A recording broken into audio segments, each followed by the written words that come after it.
Okay, today we're gonna talk about gardening.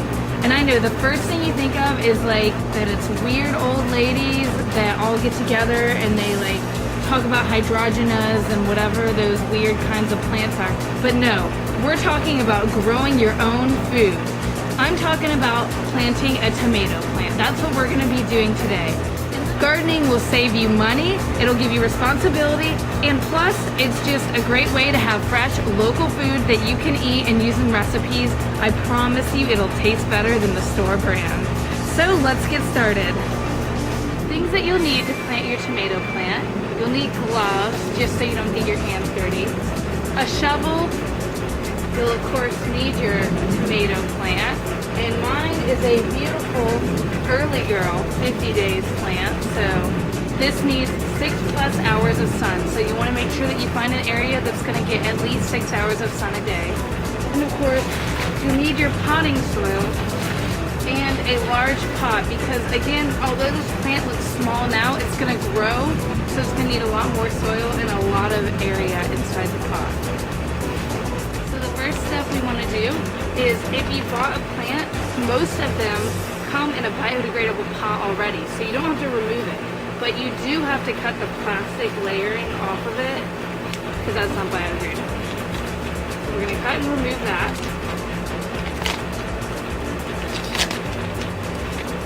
Now we're ready to put it in the pot. So again, you want to make sure that your pot has a hole in it so that the water can drain. Then you want to place your plant directly in and make sure that you support the stem because the plant's very fragile. It's a baby. So once you have that, you want to fill in.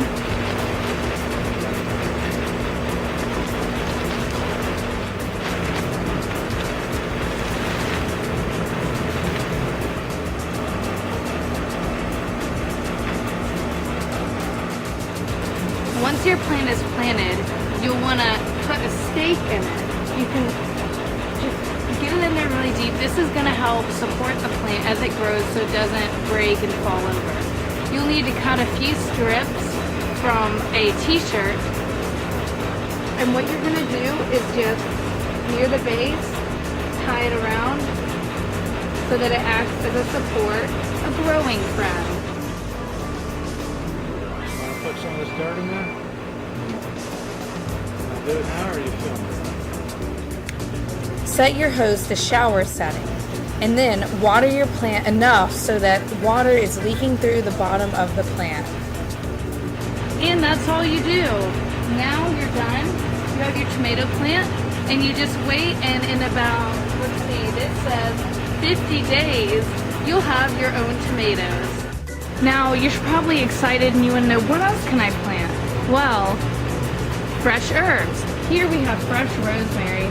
It smells so rosemary-like.